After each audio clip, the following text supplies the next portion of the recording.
नमस्कार। पेंचेफ गाइड के विशेष समाचार बुलेटिन में आपका हार्दिक स्वागत है। आज जब पूरा देश भाई बहन के पवित्र प्रेम के पर्व रक्षाबंधन के उत्सव में डूबा है, केंद्र सरकार ने देश के वरिष्ठ नागरिकों की कलाई पर एक ऐतिहासिक तोहफा बांधा है। यह एक ऐसा उपहार है जिसका इंतजार दशकों से हो रहा था। एक ऐसी सौगात जो लाखों मुरझाए चेहरों पर उम्मीद की एक नई किरण लेकर आई है। जी हां, हम बात कर रहे हैं ईपीएस मेंटेनेंस के उन 78 लाख पेंशन भोगियों की, जिनके धैर्य और संघर्ष ने आखिरकार सरकार को एक निर्णायक फैसला लेने पर मजबूर कर दिया है। आज की यह खबर सिर्फ एक घोषणा नहीं है, बल्कि यह उन लाखों बुजुर्गों के सम्मान की जीत है जिन्होंने अपना पूरा जीवन इस देश के निर्माण में लगा दिया। आज रक्षाबंधन के इस पावन अवसर पर हम आपको बताने जा रहे हैं उस बड़ी खुशखबरी के बारे में, जिसने पेंशन भोगियों के वर्षों लंबे आंदोलन को एक सार्थक अंजाम दिया है। सबसे पहले आइए उस पीड़ा और उस संघर्ष को याद करें जो इस खुशखबरी की नींव में है। कल्पना कीजिए उस वरिष्ठ नागरिक की जिसने अपनी पूरी जिंदगी मेहनत और ईमानदारी से काम किया, और जब सेवानिवृत्त हुआ तो उसे पेंशन के नाम पर मिले मात्र 68,000 प्रतिमाह। आज की कमरतौदा महंगाई में, जहां दवाइयों का खर्च, घर का किराया और 2 वक्त की रोटी का जुगाड़ करना भी एक चुनौती है, वहां यह 68,000 की राशि किसी क्रूर मजाक से कम नहीं थी। यह राशि उनके सम्मान पर एक चोट थी, उनकी जरूरतों का अपमान थी। इसी अन्याय के खिलाफ पिछले 8 से 9 वर्षों से देश की सड़कों पर एक अथक और शांतिपूर्ण आंदोलन चल रहा था। राष्ट्रीय संघर्ष समिति एनआईसी के बैनर तले कमांडर अशोक जी राउत के नेतृत्व में लाखों पेंशन भोगी कभी धरना देते, कभी प्रदर्शन करते, तो कभी झांपनों के माध्यम से सरकार तक अपनी आवाज पहुंचाते रहे। उनकी मांग बहुत ही स्पष्ट और न्यायोचित थी। न्यूनतम पेंशन को 68,000 से बढ़ाकर 68,500 किया जाए, और साथ में महंगाई से लड्डी चने के लिए उस पर महंगाई भत्ता डीए भी दिया जाए। लंबे समय तक उनकी आवाज अनसुनी की जाती रही, उनकी मांगे फाइलों में दबी रहीं, लेकिन उन्होंने हिम्मत नहीं हारी। उनका संघर्ष जारी रहा, और आज रक्षाबंधन के दिन केंद्र सरकार और वित्त मंत्रालय ने उनकी प्रार्थनाओं को सुन लिया है। एक ऐसी घोषणा हुई है जिसने पूरे परिदृश्य को बदल दिया है। वित्त मंत्रालय की ओर से स्वयं वित्त मंत्री निर्मला सीतारमण जी के हस्तक्षेप के बाद यह स्पष्ट संकेत दिए गए हैं कि पेंशन बढ़ोतरी पर सरकार की सहमति बन चुकी है। यह कोई खोखला आश्वासन नहीं है, बल्कि एक ठोस निर्णय है जिसे लागू करने के लिए कर्मचारी भविष्य निधि संगठन यानी ईपीएफओ को स्पष्ट आदेश जारी कर दिए गए हैं। अब सबसे बड़ा सवाल यह उठता है कि इस घोषणा में पेंशन भोगियों के लिए क्या है। क्या उनकी सभी मांगें मान ली गई हैं? तो आपको बता दें कि सरकार ने इस बार एक बहुत ही व्यापक और सोची समझी योजना प्रस्तुत की है। पहली और सबसे बड़ी खुशखबरी यह है कि न्यूनतम पेंशन को 800 करने की जो मूल मांग थी, उस पर सैद्धांतिक रूप से मुहर लग गई है। इसके साथ ही पेंशन को महंगाई के प्रभाव से बचाने के लिए डीए का प्रावधान और पिछले समय के नुकसान की भरपाई के लिए बकाया एरियर देने पर भी सहमति बनती नजर आ रही है। यह उन लाखों पेंशन भोगियों की जीत है जो इस उम्मीद में जी रहे थे कि कभी तो उनके अच्छे दिन आएंगे। लेकिन इस बार की घोषणा में एक बहुत ही महत्वपूर्ण और नया पहलू है जिसे समझना अत्यंत आवश्यक है। केंद्र सरकार ने यह स्पष्ट किया है कि पेंशन बढ़ोतरी सभी के लिए एक समान नहीं होगी। जी हां, यह एक बहुत बड़ी अपडेट है। इस बार पेंशन का निर्धारण कैटेगरी वाइज और उम्र वाइज किया जाएगा। इसका अर्थ यह है कि हर पेंशन भोगी की पेंशन में बढ़ोतरी का स्तर अलग अलग हो सकता है। सरकार का तर्क है कि जिन पेंशन भोगियों की उम्र अधिक है, उन्हें आर्थिक सहारे की ज्यादा जरूरत है, इसलिए उन्हें प्राथमिकता दी जा सकती है। इसी प्रकार सेवा काल और अंतिम वेतन जैसे कारकों के आधार पर भी अलग अलग कैटेगरी बनाई जा सकती है।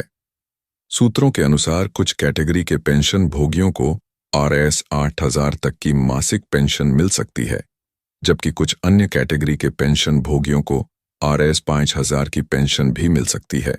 यह इस बात पर निर्भर करेगा कि आप किस आयु वर्ग में आते हैं और आपकी सेवा की शर्तें क्या थीं। सरकार का यह कदम एक तरह से तर्कसंगत भी नजर आता है, क्योंकि यह सुनिश्चित करेगा कि जिन्हें सबसे ज्यादा जरूरत है, उन्हें सबसे ज्यादा लाभ मिले। हालांकि इस कैटेगरी वाइज सिस्टम की पूरी रूपरेखा क्या होगी, यह आने वाले दिनों में और स्पष्ट होगा। लेकिन एक बात तय है कि RS1000 का अन्यायपूर्ण दौर अब समाप्त होने जा रहा है और हर किसी की पेंशन में एक सम्मानजनक बढ़ोतरी निश्चित है। इस ऐतिहासिक फैसले के बाद वित्त मंत्रालय ने EPFO को इसे लागू करने की पूरी जिम्मेदारी सौंप दी है और EPFO ने भी इस पर अपनी कमर कस ली है। 78 लाख से अधिक पेंशन भोगियों को इस योजना का लाभ पहुंचाने के लिए एक विस्तृत रोड मैप तैयार किया गया है। EPFO ने घोषणा की है कि यह पूरी प्रक्रिया 3 से 4 अलग-अलग चरणों में पूरी की जाएगी। यह चरणबद्ध तरीका यह सुनिश्चित करेगा कि प्रक्रिया सुचारू रूप से चले और किसी भी पेंशन भोगी को कोई असुविधा ना हो। अब सवाल उठता है कि यह प्रक्रिया कब शुरू होगी और कब तक पूरी होगी। तो आपको बता दें कि इसके लिए भी एक समय सीमा तय कर दी गई है। इस पूरी प्रक्रिया को पूरा होने में लगभग 1 से 1.5 महीने का समय लग सकता है। सरकार और EPFO का लक्ष्य है कि दीपावली के त्योहार से पहले, यानी अक्टूबर महीने से पहले सभी पात्र पेंशन भोगियों को उच्च पेंशन की मंजूरी दे दी जाए।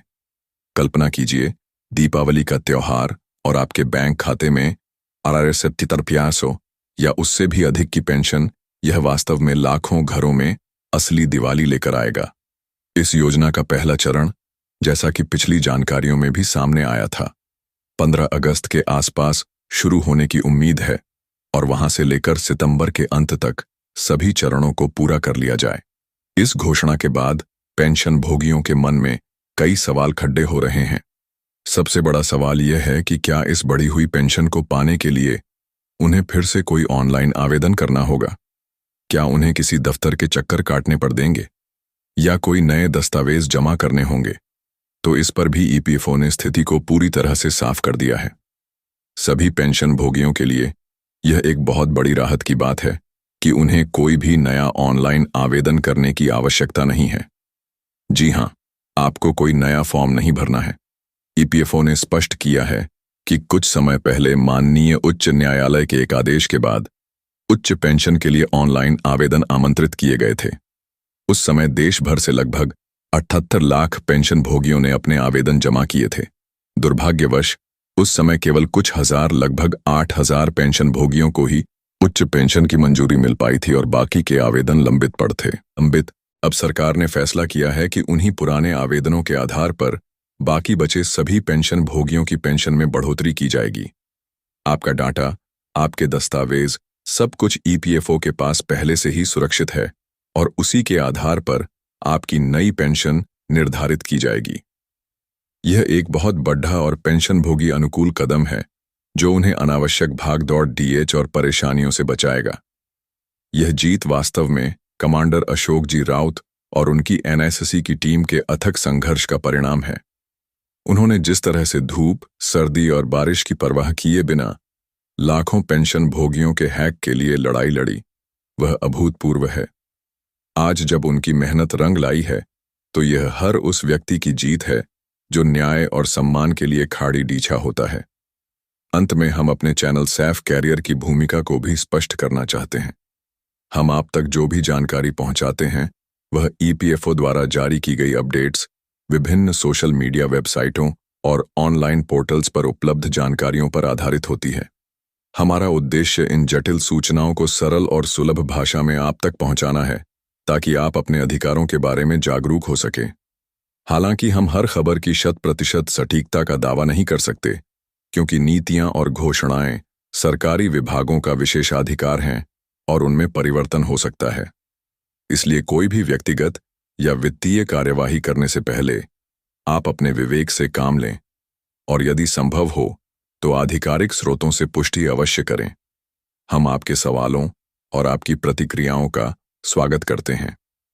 यदि आपके मन में इस विषय से जुड़ा कोई भी प्रश्न है तो आप नीचे कमेंट बॉक्स में हमें लिख सकते हैं। हम आपके हर सवाल का जवाब देने का पूरा प्रयास करेंगे। तो एक बार फिर देश के सभी 78 लाख पेंशन भोगियों को रक्षाबंधन की इस बद्री सौगात के लिए ढेरों शुभकामनाएं। आपका इंतजार खत्म हुआ, आपका संघर्ष सफल हुआ। अब समय है एक नए सम्मानजनक और आर्थिक रूप से सुरक्षित जीवन की शुरुआत करने का। ऐसी ही महत्वपूर्ण अपडेट्स के लिए हमारे चैनल को सब्सक्राइब करके बेल आइकॉन को दबाना न भूलें ताकि हर खबर आप तक सबसे पहले पहुंचे। इस वीडियो को अंत तक देखने के लिए आपका बहुत बहुत धन्यवाद। नमस्कार।